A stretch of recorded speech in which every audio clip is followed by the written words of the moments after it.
everyone, and welcome to the Dose of Bliss show, where we give you the best daily motivational advice. I'm your host, Lindsay Hoffman, and today we have a really exciting topic. We're talking about dealing with online bullying and bullying through dating apps, and we have a really special guest with us today.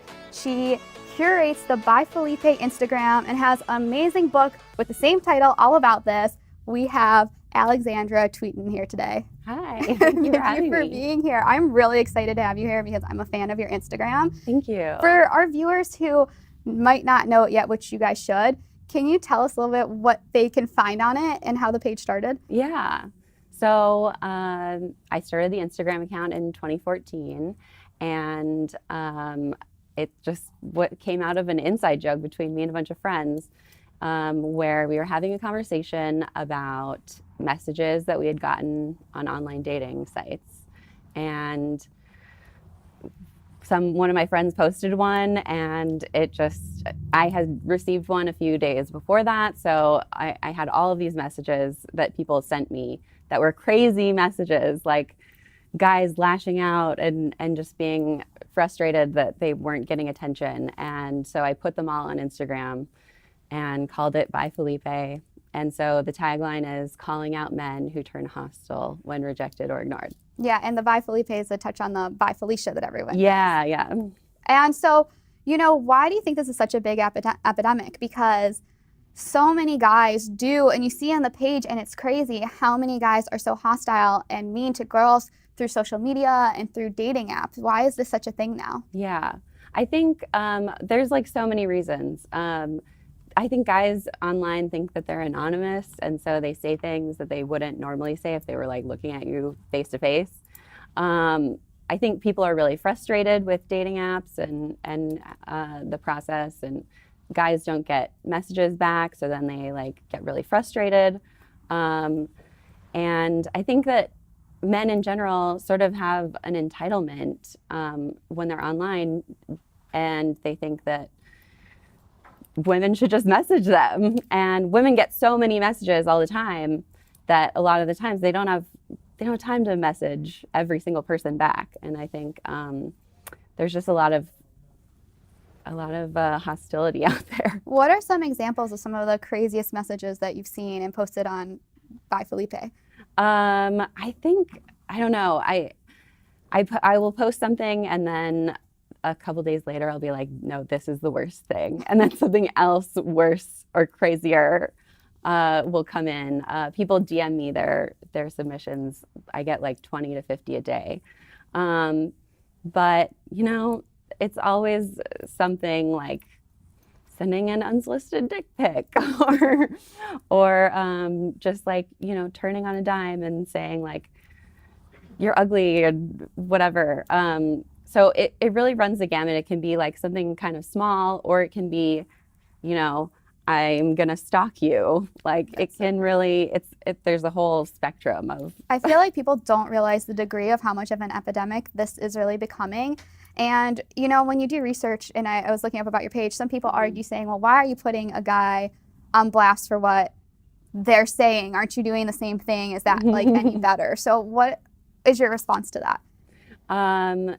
In response to like why share the post when people are saying so I really just wanted to just create a conversation about why this happens and the fact that it is happening. And it's like really crazy because when I first started it, I had gotten these messages and I kind of took it personally. I was like, what is it about me that like these guys are like lashing out?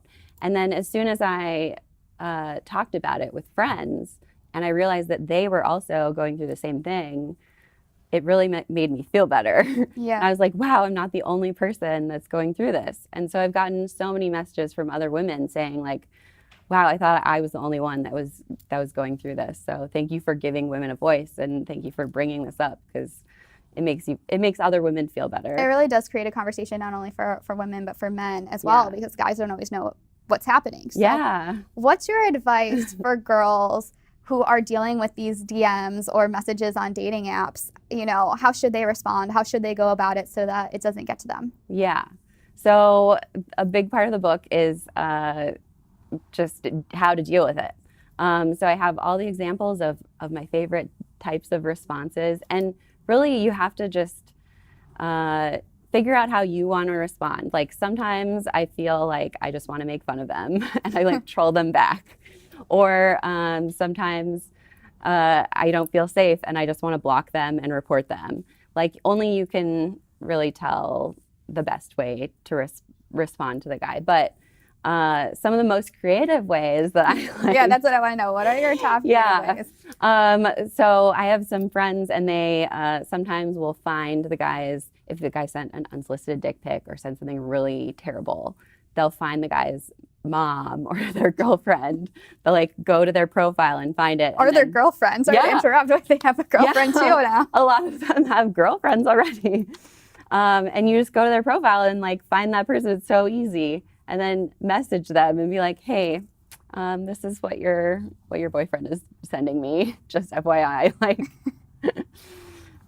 I've done similar things to that. When guys say things like that to me, I'll be like, would you say that to your mom? Exactly. And they don't know how to respond. They'll be like, well, what would your Exactly. mom think if they saw you doing this? And they're like, Yeah. I don't want to think about my mom right now. I'm like, well, shouldn't you? Or what about your future daughter? Or like, you have a Exactly. sister, don't you? Exactly. Like, what? These guys, they send such terrible messages, and it's like, why would you think that would ever work? And like I think a lot of times they just don't realize that there's another person on the other side of the internet. Like they think that they're just like shooting these messages off into the ether, and I think putting other people down probably makes them feel better about themselves. So Yeah, because they feel like they're getting rejected. yeah. So do you have like a set of guidelines of how to gauge if a guy is going to be a creepy guy and like, when to stop the conversation? I think that I like to think that I have a sort of a gauge on who is going to be creepy and who's not. Like you can kind of tell from their profile if they don't write anything and they only have like a dark picture of like half their face, or they just have like only shirtless selfies. But really, sometimes you can never tell. Like I've been fooled before. What have you been fooled with? Like what was the guy like? Sometimes they put up the act that they're nice and respectful, and you'll be having a conversation, and then out of nowhere they'll just be like, so you want to fuck? And then what do you say back to those people? Everyone in the studio is like laughing right now. You guys can see. They're like, I've been there before. Yeah. Yeah, so it just comes out of nowhere, and you're like, what made you think that would be an appropriate thing to say? Do you respond that to people? I mean, Or is that when you do like a meme or something? yeah, like then you can like be snarky and be like, send a funny GIF of like, Beyonce being like, no, bye. So what about tips for girls, and say you're on a dating site, what are your tips for what they should put in their profile to make them, more likely to attract the good guys? Yeah, I would say just being authentic and writing what you are actually looking for. I think everyone, when they make their dating profiles, they're kind of writing down what they think the other person wants to see. But I've had the most success when I'm so honest and I'm like, this is exactly what I'm looking for. This is what I'm into. And attracting the same types of person will be attracted to your profile. And, I know By Felipe is obviously a lighthearted way to look at harassment, which I think is very important because you can't let it get you down, and, people could be negative, but it's great to just make light of the situation. Exactly. Yeah, that was the whole point of the Instagram account, was to take these things that can be scary and feel terrible when you get these messages and turn them around and say, look at how stupid this is. And this guy doesn't deserve to make me feel bad about myself. And so I really wanted to just let people laugh about it, because if we weren't laughing about it, I would be crying. Yeah, and the guy honestly probably feels worse on the other end, because they probably look back the next day and be like, why did I say that? Like, now this could be screenshotted for the internet for like everyone to see. Exactly. Yeah, I really wanted guys to also see it and think twice about when they message women, and just think to themselves like, oh, would I want this? Would I want the world to see this, like what I'm writing? Have you had guys reach out to you and make, like, what are the comments they give you? Are there positive ones? Are there negative ones? Like, what are they? Yeah, I think there's a lot of guys that message me and they're like, thank you for like letting us know what's going on and telling us what not to do. Like, it's a perfect example of what not to do.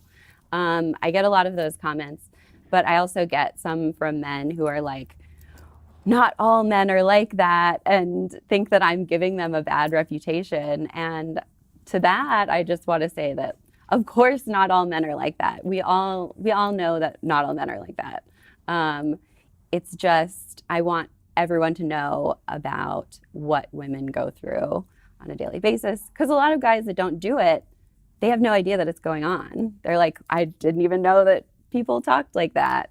And another thing I think guys don't realize, because things like this could happen to guys too, but what they don't realize is when girls go on a date and we meet a guy from an app, we have to worry about our safety around the person. Exactly. A lot of times guys don't understand that the number one thing that we're thinking about is like how not to get murdered. Yeah, it's so true. You're like, do I have like someone who knows where I am when I go on this date to meet a stranger? Like, you're thinking about, oh, don't let him know where you live right away, meet in a public place.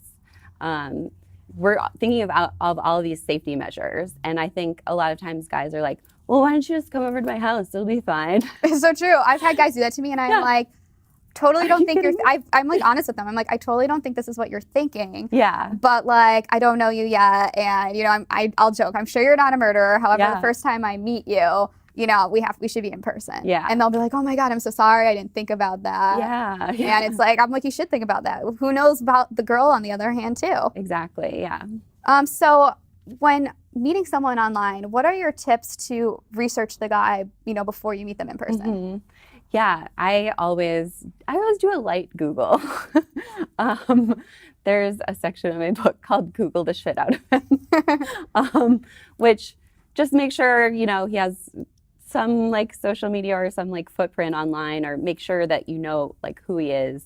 A lot of times I've had friends who were like, oh, I was going to go out on a date with this guy, and then I Googled him and realized he's married, or like, you know, has a criminal record. I had a friend who Googled her friend. She didn't Google. She didn't think to Google. Her friend looked up the guy, and he actually had an arrest for domestic violence. And it was like a hardcore one. Like, there were pictures of the girlfriend like bloody. Mm-hmm. And you don't always, people don't think to look for that, and it pops up. Yeah, it can happen. And so I always do like a just light Google, and then I don't try to go too hard, because you don't want to answer all of the questions. That you're going to have on a date. Like don't go too deep, because then you end up in a hole where you're like, oh, I'm on his mom's like vacation pictures on Instagram. Well, hopefully that's all there is about him, and you find that he's got a great family. You don't find that he has like a record of murdering or hurting somebody, and he's like fresh out of jail after 10 years. But yeah, I would say just lightly Google, and then you know, give it a day or two, like, to message back and forth, and make sure he's not creepy or doesn't say anything that gives you a gut reaction of like, oh, this is a red flag. And what's your advice to people if, say, they're on a date and they feel uncomfortable, or say they're being actually harassed? What should they do to get help? Mm-hmm. Well, it depends on where you are, but hopefully you're in a public place. Well, one thing I like to do is always have an excuse or practice what I'm going to say if I want to get out of the date beforehand. So like, oh, I have to go to this party later, so I have to go now, bye. Or, you know, have some sort of thing where you can kind of get out of it. But if it's really serious, a lot of times you can if you're at a bar, you can talk to the bartender and they'll order you an Uber. A lot of bars have a system where you can order like a certain drink, and they will escort the guy out, or like order you a taxi. And I would say just let someone know if you're feeling uncomfortable or not safe. Definitely just speaking out. Yeah, it's so important to know that there are resources, because I've had security guards come up to me being like, is this guy bothering you? And I've said yes, and they get them away from you nicely, but some people don't think that there's any help. Yeah, exactly. It's important to just stand up for yourself and know that you don't have to go along with it. Yeah. And hopefully it just ends up being something where you can joke about it with your friends and send it to Bye Felipe. Yes, exactly. So what's we're coming to the end of the interview. What's like the biggest thing you want people to know about dealing with online harassment? I think it's just about have a sense of humor about it. Have fun and put yourself out there. Know that online dating is weird, but everyone's doing it. It's not something that you have to hide. Just have fun, and also it's so important to just know who you are and be your authentic self and have self-confidence, because if you have that, nothing any man says will be able to affect you. That's so true. And at the end of the day, it just makes us stronger. Exactly. So thank you so much for being here on the show. Can you tell people where they can find you and where they can find your book? Yeah. I'm at Bye Felipe on Instagram, BYEFELIPE, and byefelipe.com. I have a podcast actually called The Single Podcast. It's on iTunes and anywhere you can find podcasts. And yeah. Thank you. You guys, thank you so much for watching. If you liked the video, subscribe to it. It's on every platform. So subscribe, like, favorite, share, leave a comment. Let us know what you think of this video, any tips or advice that you have, or submit to Bye Felipe so we can see some of your funny videos. I'm your host, Lindsay Hoffman. You can also follow me at Lindsay B. Hoffman, and we'll see you guys next time. Bye, Felipe.